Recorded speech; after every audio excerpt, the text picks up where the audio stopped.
نحمده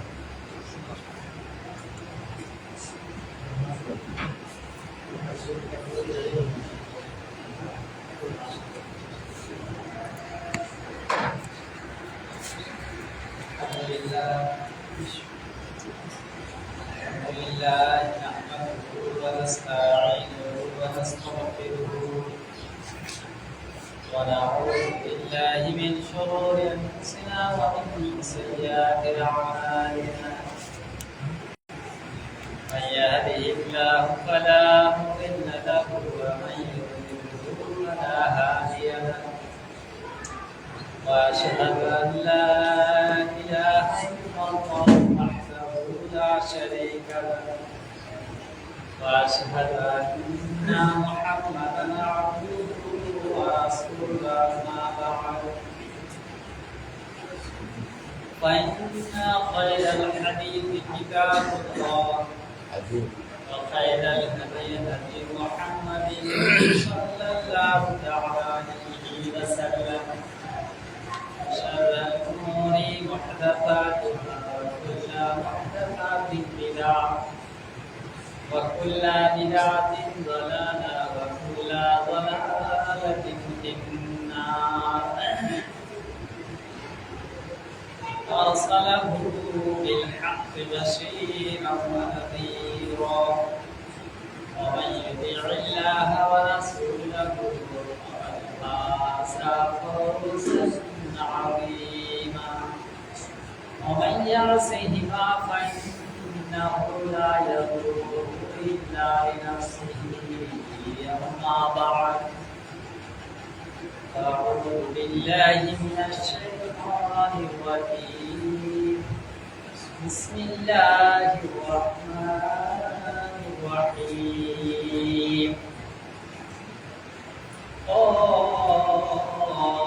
والقرآن المجيد بل عجبوا أن جاءهم منهم فقال الكافرون هذا شيء عظيم أإذا متنا وكنا ترابا ذلك رجع بعيد ولعلمنا ما تنقص إلى ربهم وعلمنا الكتاب الحكيم بل كذبوا بالحق لما جاءهم فهم في أمر مديد أفلم ينظروا إلى السماء فوقهم وزيناها ومنعها من فروج والأرض مددناها وألقينا فيها رواسي وأنبتنا فيها من كل زوج بهيج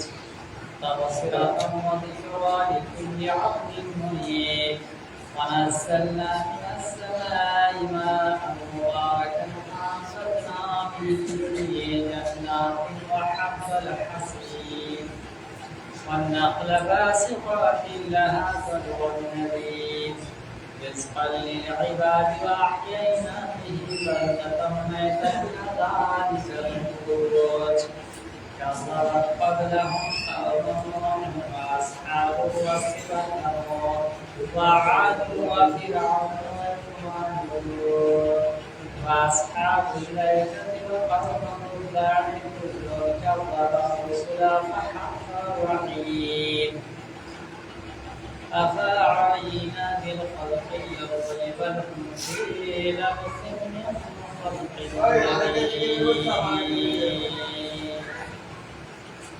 بارك الله لنا ولكم في القرآن العظيم ونفعنا وإياكم بالآيات والذكر الحكيم إنه تعالى جواد كريم ملك غفور رحيم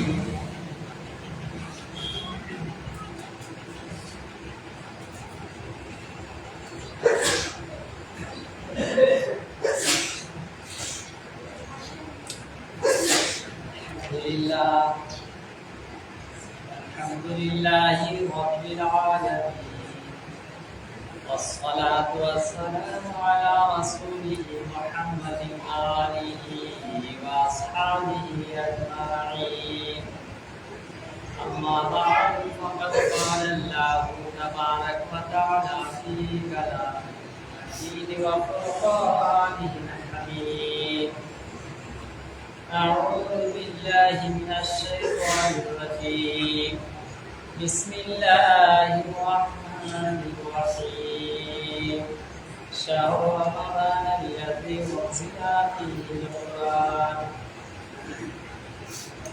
وقال الله تبارك وتعالى: فمن شهد منكم الشهر فليصم.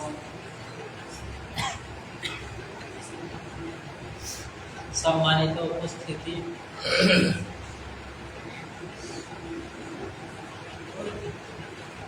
সর্বাগ্রে সর্বপ্রথমে ফার্স্টে ওই মহান আল্লাহ পাক রব্বুল আলামিনের প্রশংসা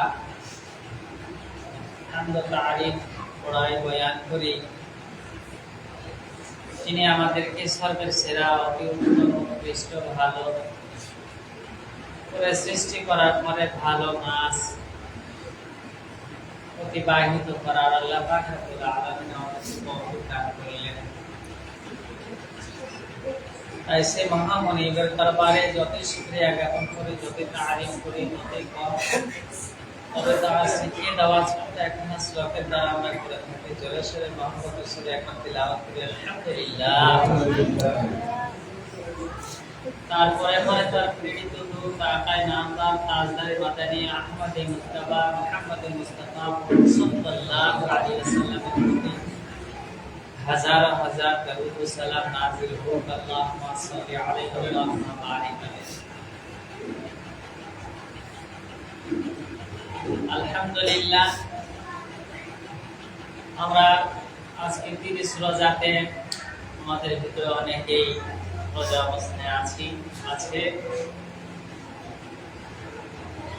আগামীকাল ইনশাআল্লাহ ঈদ। আমরা জান্নাতি সার্টিফিকেট নিতে ঈদগাহ প্রাণ করে ইনশাআল্লাহ হতে দেবে ইনশাআল্লাহ। এই বিষয়ে দু চারটি কথা বলে জ্ঞান করতে যাচ্ছি।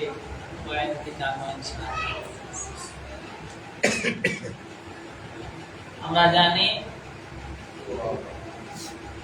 যে 30 খানা রোজা আল্লাহ পাক রব্বুল আলামিন ফরজ করেছেন এবং সাদাকাতুল ফিতর আল্লাহ নবী ফরজ করেছেন।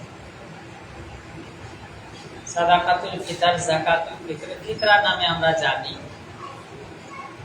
প্রত্যেকটা মুসলমান নর এবং নারী, স্বাধীন, দাস, ছোট বড়, নারী পুরুষ সবারই পক্ষ থেকে এক সা করে আল্লাহ পাক রব্বুল আলামিনের রাসূল নির্ধারণ করেছেন যাকাতুল ফিতর। এক সা নবীর জামানায় কখনো একটা তাআম শব্দ ব্যবহার করা হয়েছে, যে দেশের যেটা প্রধান খাদ্য, সেই দেশের লোক, সেই এলাকার লোক সেই জিনিসটাকে বের করবে 2.5 কেজি করে। নবীর জামানায় 8 প্রকারের বস্তু পাওয়া যায়। তার ভিতরে এক প্রকার হচ্ছে আপনার খেজুর, পনির, তারপরে জুয়া, গম, কিশমিশ, এই ধরনের জিনিসগুলা আল্লাহ পাক রব্বুল আলামিনের রাসূলের জামানায় অহরহভাবে খানা দানার প্রধান হিসাবে ব্যবহৃত হতো, যার কারণে সেই জামানার মানুষরা এই জিনিসগুলা আনাজ হিসাবে সাদাকাতুল ফিতর হিসাবে নিত। আমরা বাঙালি মানুষ, ইন্ডিয়ান মানুষ, তার ভিতরে বাঙালি, আমাদের প্রধান খাবার হচ্ছে ভাত। আমাদের দিতে হবে আনাজ হিসাবে চাওয়াল, আর সেকেন্ড খাবার হিসাবে 3 ভাগের 1 ভাগ আমরা খানা দানা খাই, রুটি।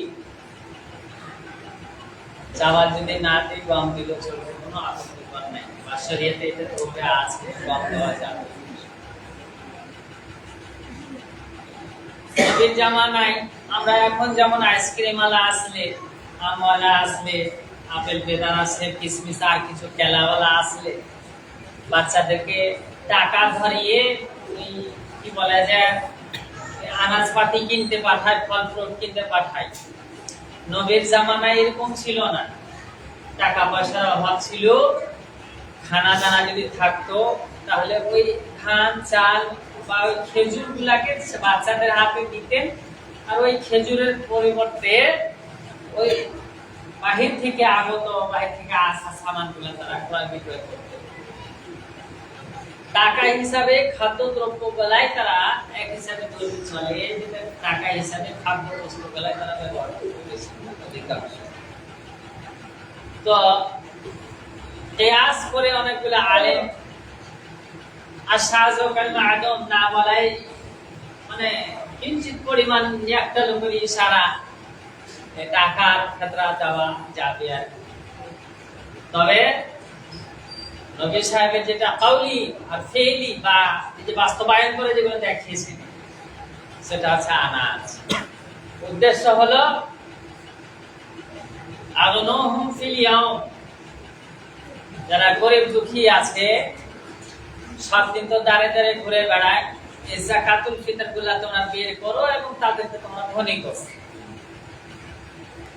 আজকে বের করে যারা যাদের যাদের আশেপাশে গরিব দুঃখী অভাবী লোক আছে, এমনকি ভিখারিকেও ভিক্ষা চেয়ে নিয়ে গিয়ে যাওয়ার পরেও ওকে সাদাকাতুল ফিতর দিতে হবে, এরকম কথা না। তো আগেই যদি দিয়ে দেওয়া হয় ভালো হবে আর কি, পরে তো দেখা দেওয়া যাবে। হাদিসের ভিতরে আছে এই সাদাকাতুল ফিতর মুসাল্লাতে যাওয়ার, মুসাল্লা মানে নামাজ পড়তে যাওয়া, মুসাল্লা গাহে নামাজ পড়ার ঈদগাহে যাওয়ার আগে আগে আপনাকে বের করে দিতে হবে। হযরত ওমর ফারুক রাদিয়াল্লাহু তাআলা আনহু দুদিন আগে বের করে বিতরণও করে দিতেন তিনি। এটা কয়েকটা প্রসেস বাতলানো হয়েছে যে বাইনাস সামাই ওয়াল আরদি মুআল্লাকুন, যারা রোজাদার ব্যক্তি আছে, রোজা এখনো কাবিলে কবুলের জায়গাতে গিয়ে উপস্থিত হতে পারেনি, ঝুলন্ত অবস্থায় থাকে জমিন এবং আসমানের মধ্যস্থানে। মুআল্লাকুন বাইনাস সামাই ওয়াল আরদ, জমিন এবং আসমানের মধ্যবর্তী এলাকাতে ঝুলন্ত অবস্থায় থাকে। যেমনি আমি আপনি সাদাকাতুল ফিতর দিলাম, তেমনি আমার এই সিয়াম, কিয়াম, দান, খেরাত, সাদাকাতের যতগুলো আমল আছে আল্লাহর পাকের কবুলিয়তের জায়গা থেকে গ্রহণ হয়ে যাবে। আর এই সিয়ামটা, সিয়ামে হয়তো আমরা অনেক ভুল ত্রুটি করেছি, কথার দিক দিয়ে হোক, চলাফেরার দিক দিয়ে হোক, দেখার দিক দিয়ে হোক, শোনার দিক দিয়ে হোক, আরো কোনো সাইড দিয়ে হোক, রোজার ভিতরে যদি কোনো ত্রুটি থাকে তাহলে এই যে যাকাত সাদাকাতুল ফিতর আমি আপনি দিলাম, এই সাদাকাতুল ফিতরের জারিয়াতে আল্লাহ পাক রব্বুল আলামিন অন্যান্য ছোট ছোট গুনাহকে আল্লাহ পাক রব্বুল আলামিন মাফ করে। তো সাদাকাতুল ফিতর দেওয়ার উদ্দেশ্যটা হচ্ছে, দুনিয়াবী উদ্দেশ্য হচ্ছে যে গরিব দুঃখী মানুষ যারা আছে বছরকে বছর কোনোদিন ভালো খাবার তাদের মুখে কাছে দিতে পারেনি, গালে চাপাতে পারেনি, সেই সাদাকাতুল ফিতর গুলা বের করে ওই অভাব দুঃখী কষ্টদায়ক কষ্টে পড়া মানুষেরা ওদের কাছে আপনি গিয়ে পৌঁছে দিবেন।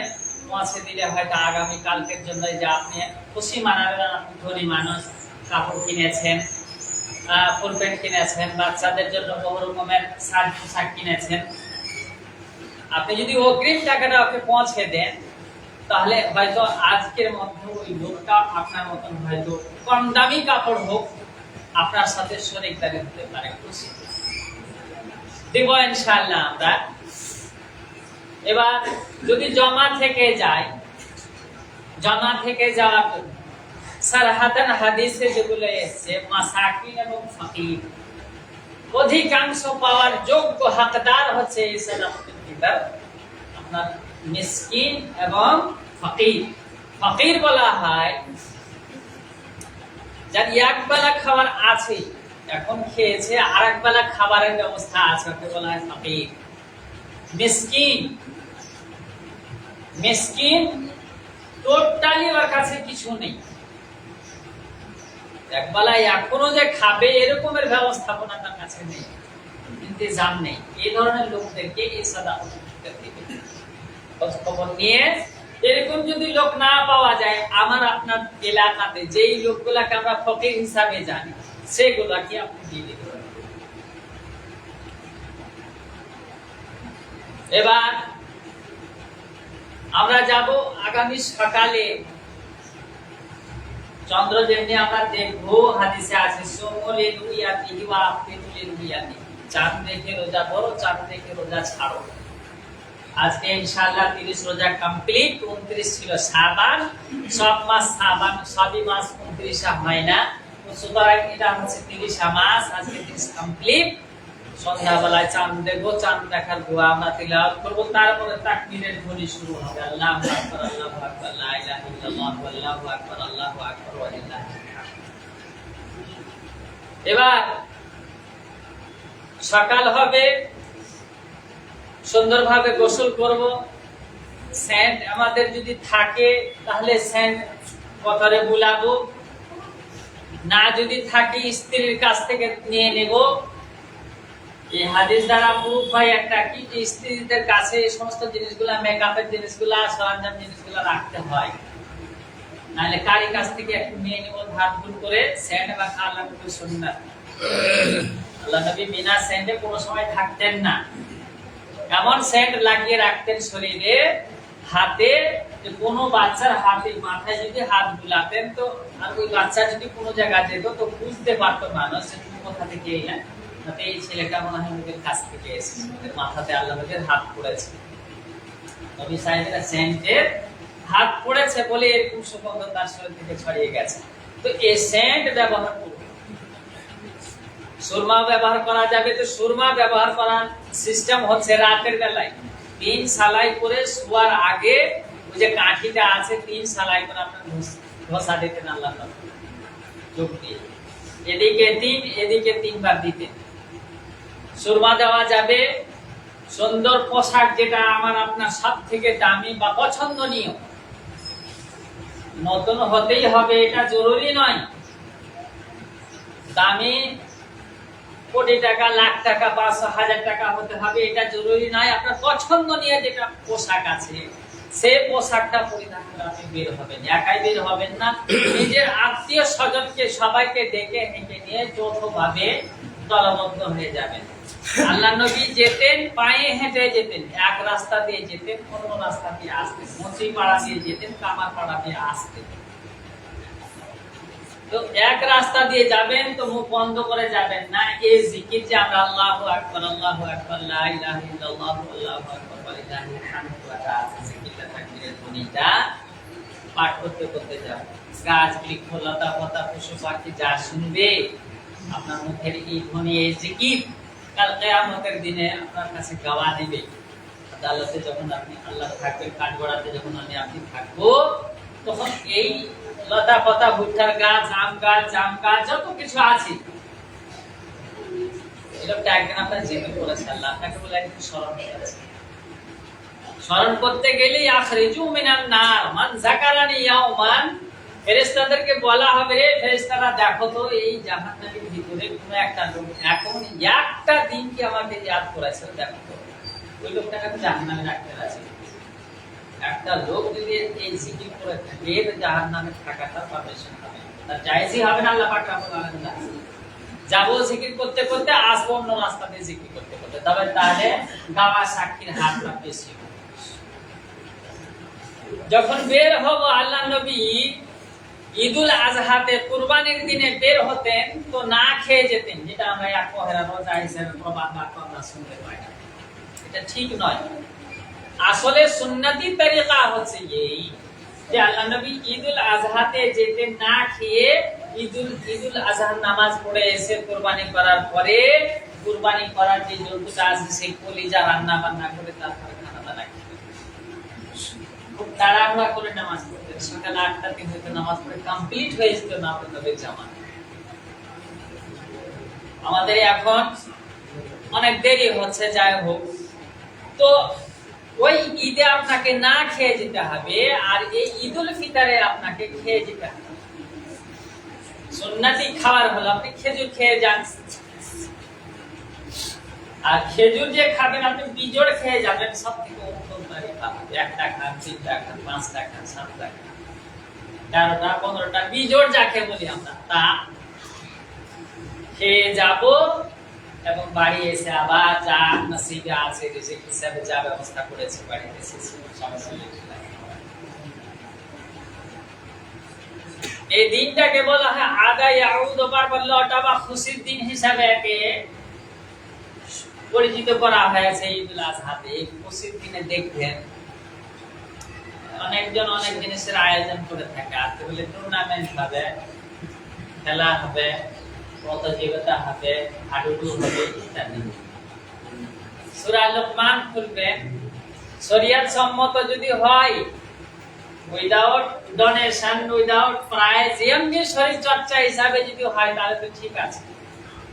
ওয়ামিনান নাসি মান ইয়াশতারি লাহওয়াল হাদিস, যে ব্যক্তি যে মানুষেরা অজ্ঞতাবশত খেলাধুলার ব্যবস্থা করে বা জিনিস কিনা এনে মানুষকে দিন ইসলাম থেকে অন্যদিকে ফেরার প্রচেষ্টা করে, এই লোকটার জন্য রয়েছে আযাবুম মুহিন, লাহুম আযাবুম মুহিন, অপমানজনক শাস্তি এর জন্য আল্লাহ পাক রব্বুল আলামিন রেখেছে।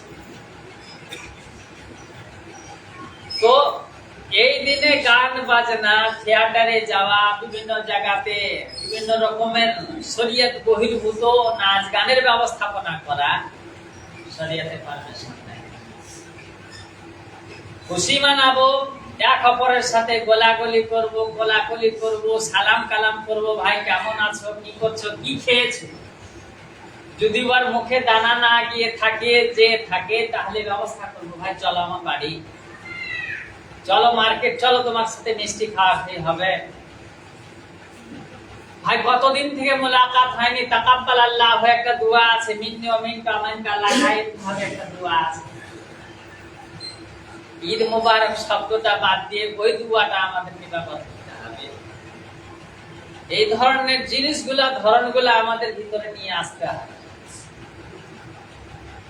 ঈদুল ফিতরে যখন মানুষেরা ওখানে গিয়ে উপস্থিত হয়ে যায়, 2 রাকাত নামাজ পড়ার পরে যখন দুয়াতে, আরাধনাতে যখন লেগে যায়, আল্লাহ পাক রব্বুল আলামিন ফেরেশতাদেরকে ডাক দিয়ে বলে, রে ফেরেশতারা শোনো, এই ঈদগাহের প্রান্তরে মানুষরা এত ক্রিয়াজারি কেন করছে, এত আরাধনা, এত কান্নাকাটি কেন করছে?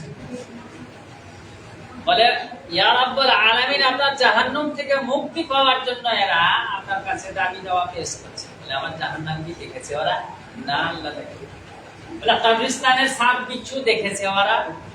কবরস্থানের জাহান্নামে যে সাপে দংশন করবে আর কি বলে হাতুড়ি দিয়ে মারা হবে, এই সমস্ত আযাবগুলো, ফুলসেরাতগুলো, হাসান নাসার কি দেখেছে? এই সমস্ত বান্দারা না, আল্লাহ কিচ্ছু দেখেনি। বেগের দেখাতে ইয়াকিন রেখে আপনার কাছে এই সমস্ত জিনিসগুলো আপনার কাছে পেশ করছে। আল্লাহ পাক রব্বুল আলামিন মুকাররব ফেরেশতা যারা পাশে বসা ফেরেশতাদেরকে যে কথা জিজ্ঞেস করেছেন, তাদেরকে সাক্ষী রেখে বলবে যে, আমার ফেরেশতারা তোমরা শোনো, আমার ইজ্জতের কসম, আমার গাম্ভীর্যের কসম, আমার গ্র্যাভিটির কসম, তোমরা সাক্ষী থেকে যাও, এসব বান্দারা আমার জাহান্নাম জান্নাত কিচ্ছুই দেখেনি, হাসার নাসার দেখেনি, পুলসেরাত দেখেনি, কবরস্থানের সাপ কিছু দংশন দেখেনি, আর কবরস্থানের পিটানি দেখেনি, দাও দাও করা অগ্নিপিণ্ড তারা চোখে দেখেনি। তো আমি আল্লাহ, তোমরা সাক্ষী থেকে যাও, যতগুলা লোকেরা এসে আমার কাছে আরতি পেশ করেছে, জাহান্নাম থেকে মানা চাইছে, আমি আল্লাহ তাদের সকলকে ক্ষমা করি। এই হয়ে গেল আপনার জান্নাতের সাক্ষী। সুতরাং আর বেশি বয়ান লম্বা করা যাবে না। বলার উদ্দেশ্য হলো, শরিয়াতে যেগুলো কথা বর্ণনা করা হয়েছে, সেই সমস্ত কথাগুলো যেগুলো আমরা শুনলাম আর বললাম, এগুলো কথার উপরে সম্পূর্ণ যদি না পারি, অন্তত চুলকি আঁচড় দিয়ে যেন আমরা কাজ করি। এই দিনে শরীয়ত বাহির অন্য কাজে যেন আমাদের যুবক, আমাদের নওজওয়ান, আমাদের কোনো ছেলে যেন না যায় আগামী। আল্লাহ আমাদের সকলকে এই ধরনের আমল করার তৌফিক দান করেন। আর একটি বিশেষ ঘোষণা, গাফফার হাজী সাহেবের ভাতিজা ফরিদ আলমের মাদ্রাসা আগামী 2 তারিখে খুলে যাবে। যাদের বাচ্চা দেওয়ার ইচ্ছুক আছেন তারা আপনারা বাচ্চা নিয়ে অ্যাডমিশন করার জন্য চান। ওমা আলাইনা ইল্লাল বালাগ ওয়া আলাইকুমুল হিসাব। আল্লাহুম্মা সাল্লি আলা মুহাম্মাদিন ওয়া আলা আলি মুহাম্মাদ কামা সাল্লাইতা আলা ইব্রাহিম ওয়া আলা আলি ইব্রাহিম ইন্নাকা হামিদুম মাজিদ। اللهم بارك على محمد وعلى ال محمد كما باركت على ابراهيم وعلى ال ابراهيم انك حميد مجيد. سبحانك ربنا رب العزه عما يصفون وسلام على المرسلين واخر دعوانا الحمد لله رب العالمين. السلام عليكم.